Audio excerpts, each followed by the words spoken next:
Hello Ace Games, CrazyMonks here, coming to you from Planetside 2. Now, as some of you may know, the non-disclosure agreement on the beta was lifted yesterday. Well, yesterday at the time of this video being made. Now, you may be watching it in a month's time, but the NDA was lifted 2 days before this video was recorded. Now, as some of you may know, I was a huge Planetside 1 veteran. I played that game like there was no tomorrow, like the servers were about to go down. And they still haven't gone down, which still blows my mind to today. Now, this video is going to be the first of two. Now, only 2 videos from me. I'll probably be planning to get out more as the beta goes on, as Ghost of the Revolution gets active again. Now, this first video will be just covering the basics of the spawn area, the basics of how you're going to get yourself into combat and stuff like that. The second video will be some actual combat with live commentary, so it won't be a voiceover recorded afterwards. That said, this isn't a voiceover, this is a live commentary as well. Now, let's just begin by going over the spawn room. Now, as you spawn, you'll be dropped into the Warpgate. Well, if you choose the Warpgate, that is, which is the primary spawn area for your faction. Now, there are other bases throughout the map. As you can see, I'm the Vanu Serenity, so we have this entire right side of the map. Now, there's also the Terran Republic and the New Conglomerate, which we're fighting against in a war. So let's just go back to the game. Now let's just cover the first things that you'll see. Now, when you log in, you'll find yourself inside one of these. Now, this is a spawn tube. Pretty much the way this game explains respawns is you're a clone, you're one of many of yourself, and whenever you die, a snapshot is taken of you, it's sent back to the base, and then the spawn tube will reconstruct you and you'll walk out and be good as new as if nothing ever happened. Now, I'm pretty sure you still experience dying. That was quite surprising. I'm pretty sure you'll still experience dying. It'll be quite painful, so you should try not to do that. And once you've walked out of the spawn tubes, you will be a light assault class. Now, this guy's the light assault. I'll explain more about the light assault right now as I go into the equipment terminal. Now, actually, I'll use this one because there's no one on it. Now, as you approach the terminal, you'll notice it'll say press E to access equipment. The E that is displayed will change depending on what your binds are set to. Now, you'll open up the terminal, and you'll have your 6 default classes: the Infiltrator, Light Assault, Combat Medic, Engineer, Heavy Assault, and Max. Now, the Max is a bit bigger than the rest. I'll explain why as I get to it. Now, first you have the Infiltrator, pretty basic sniper class. Now, you have a sniper rifle. In my case, it's the Spectre. I'm pretty sure in most players' cases it'll be the Spectre. Now, this loadout doesn't actually do anything at the moment. Your secondary weapon is the Beamer handgun. Every class has this. It is a standard pistol. It's quite fun to use, quite powerful. As you can see, it's fast to fire, fast to reload, and surprisingly accurate. Of course, it's short range. Now let's go back. Now, the Infiltrator has the Force Blade, which is my faction's melee weapon. The Vanu Serenity use Force Blades. Has a Cloak Pack, which, as you can see on the back here, upon pressing the Cloak Use button, which for me is bound to F, your character will turn invisible. Not completely invisible, moving will make you slightly visible. It's like the Cloak and Dagger in Team Fortress 2 if anyone's used that. Now, you also have a usual shield, everyone has their own shield, and frag grenades. Now, I'll just cover frag grenades quickly.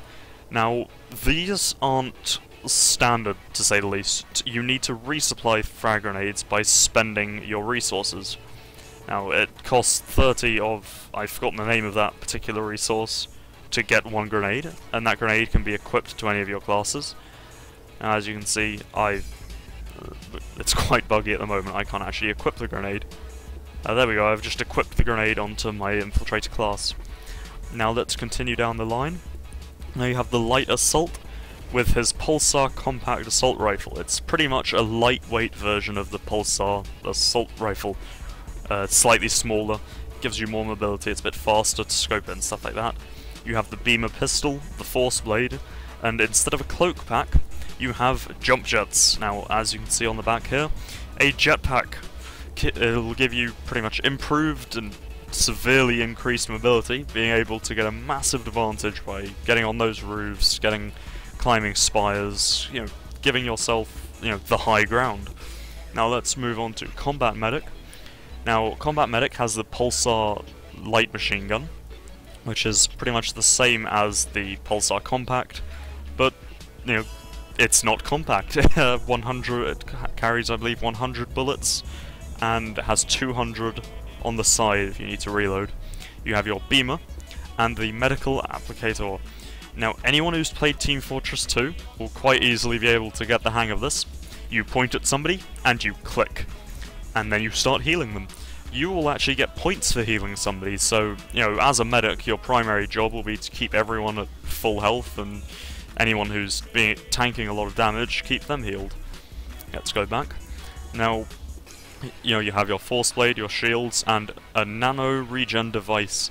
Imagine the heal gun, you know, the medical applicator, but an AoE one. It heals everyone in the area around you. Now, it has a cooldown and needs to charge, so you won't be spamming this and keeping everyone alive.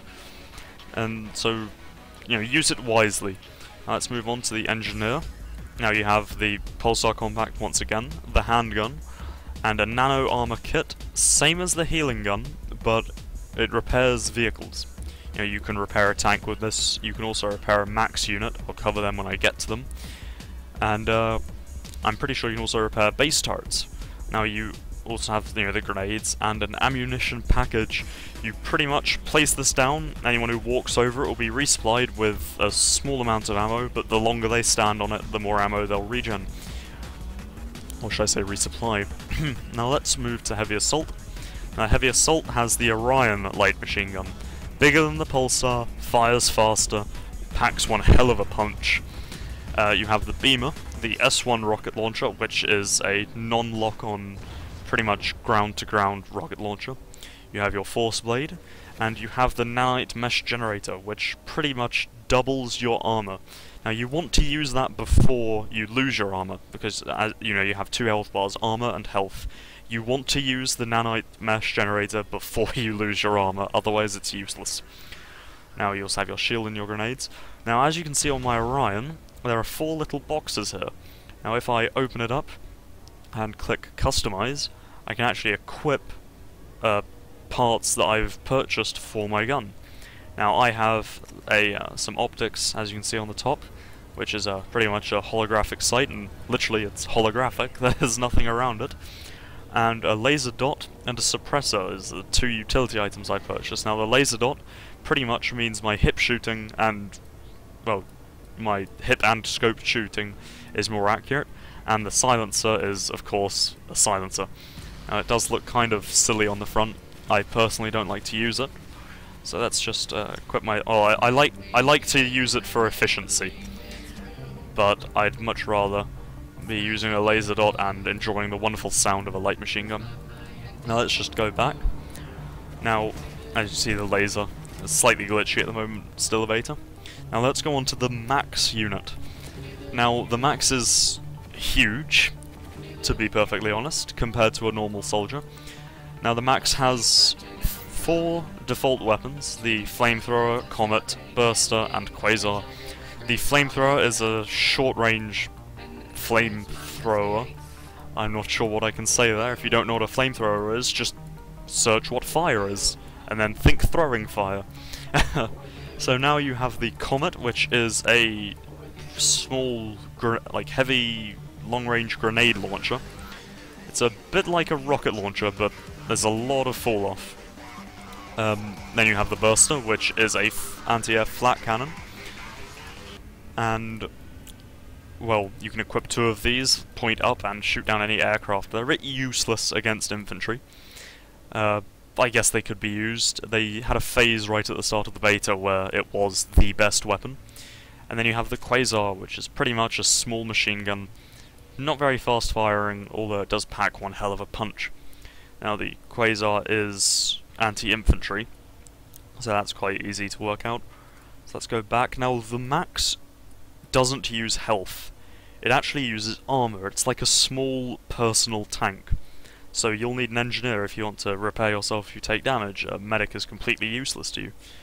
Now at the moment in the beta, these are free like any other class, but apparently, you can't take my word for this, at the final release the Maxes will be, will require resources to be acquired, because they are quite powerful. They're small mobile tanks in a a full squad of maxes would be quite threatening. Now let's just resupply my assault and go outside to the vehicle terminals. Now, like I said, this was the spawn area. You're completely safe in here. This dome surrounding you, only your faction is allowed to enter it. So let's just run forwards past our sad little medic. Rest in peace.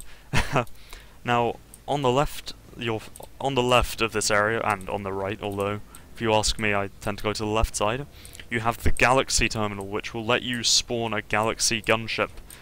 Now, I'll just take a peek around to see if there are any active at the moment. The short answer is no.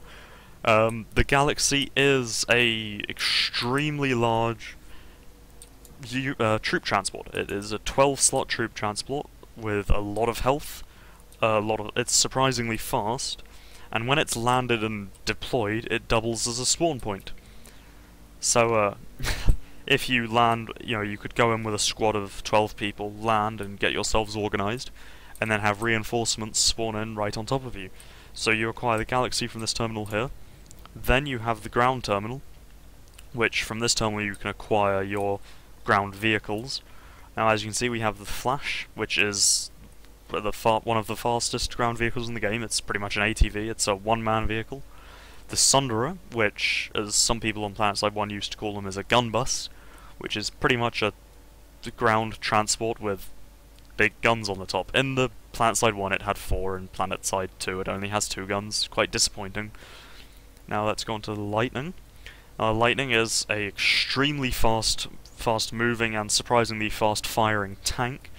It does, however, the trade-off of its speed is that it's vulnerable to small arms fire. You can take a lot of damage driving one of these around. And then you have your faction vehicle. Now, for me, my faction vehicle is the Mag Rider. It is a hover tank, a 2-seat hover tank, one on the front gun and one on the turret on the top. Now, you're extremely vulnerable to aircraft unless you have someone on that top gun. So I'm not actually going to spawn these, but the Flash, Sunderer and Lightning can be acquired by all 3 factions. So this could debatably be called a Vanu overview, because I play Vanu. Now let's go up the grav lift. Now there's 2, one to go up, one to go down. Or you can just drop down and take a bit of damage, but oh my. Or you can just drop down, take a bit of damage like I just did. Now let's go back up. Now you have these, the light air terminals, which, oh look, some galaxies being deployed. Actually, a lot of galaxies just arrived. Oh, and there's a scythe. Now let's use the light vehicle terminal. Now you have the Scythe, which is... the first slot is your faction air vehicle. Now, because I'm Vanu, this is the Scythe. It's a one-manned fighter. At the moment, I only have the Sauron laser cannon, which is pretty much a front-mounted machine gun. Quite threatening in air combat, but it's a good all-round weapon, if you ask me, and most other players. And then you have the International Liberator. All factions are allowed to use this, although depending on your faction, it'll have different colours. Now, it's a 3-seater bomber. You have your pilot, the rear gunner, and of course the bomber. I don't really know the name for that gun, to be perfectly honest. The Zephyr controller, let's just say that. Now I will just close this out, and now there's one big thing that I'd like to cover. Planetside 2 is completely free to play. Now, no one will have to, you will not have to pay a single penny to play Planetside 2. It's completely free. Now, of course, that does have its trade-offs, and that is a paid shop. Now, I'll just open up the store right now, and let's just go to infantry weapons, because that's the only one where there's actually anything available at the moment. Now, as you can see, there's Station Cash and Auraxium. Auraxium is the in-game currency. You get roughly 100 for a kill, and anywhere from 200 to 500 for capturing a base. Now, Station Cash is Sony's SOE's online currency. Now, I do not actually know conversion rate for Station Cash.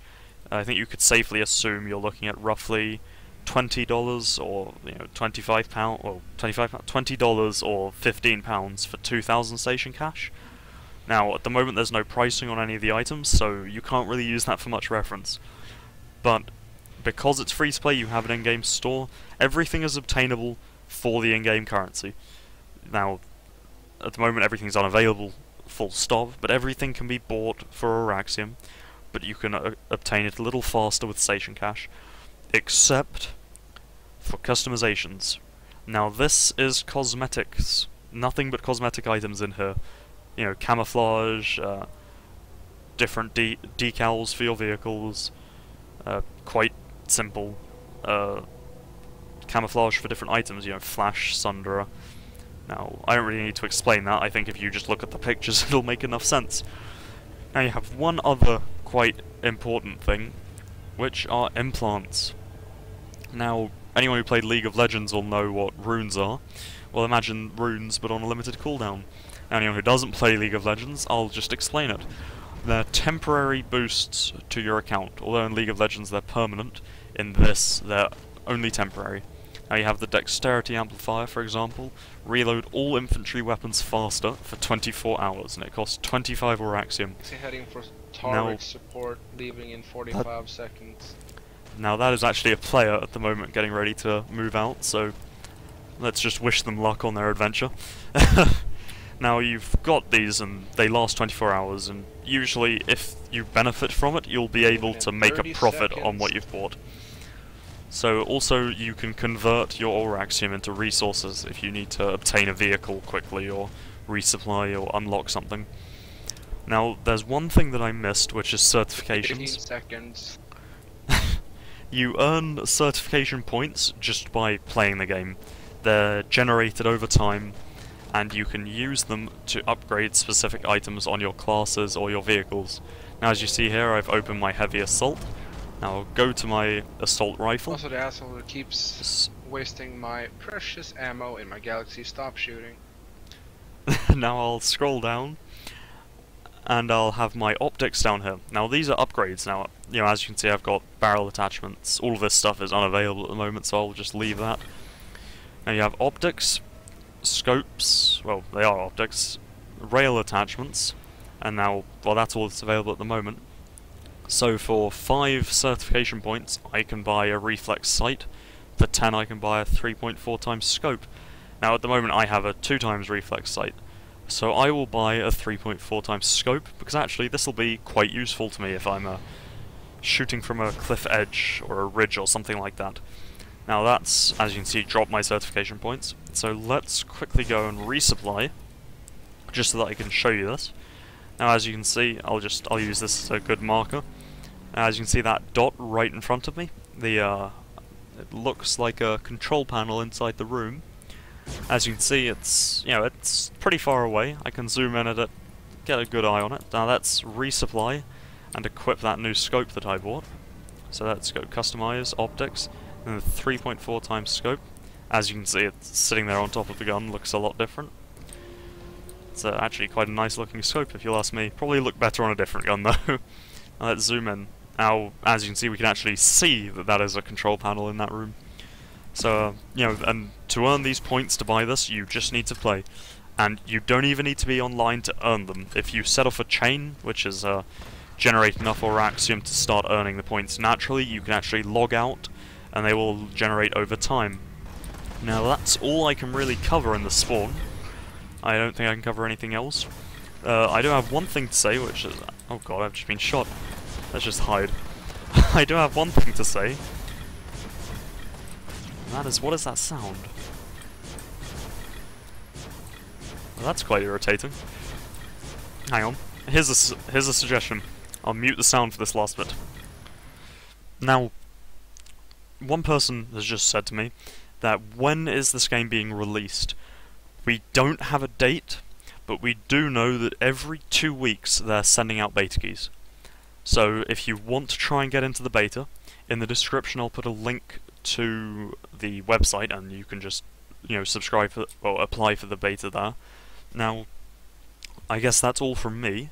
As I said at the start, I'll be making a second video, and that video will be covering more of the combat. I'll actually be in combat, it'll be a live commentary. Since I used to be a pilot, and I still am in Planetside 2, it'll mostly be a fight from the skies. So, let's end this video here, and just say I hope to see you in the next one. Thanks for watching, please rate, comment what you think, and subscribe, please. It helps us. Now, a nice little suggestion for anyone there who's watching this video: if you check out the Ace Games livestream at owned TV, that's own3d.tv/AceGamesTV, you can actually watch some Planetside 2 live. Now, although I won't be live all the time, I will be live from time to time. You'll probably be able to ask in there. So if you want to see this game firsthand, feel free to hop onto the stream. So that's all from me for this video. I will see you in the combat video. Have fun, and I will see you all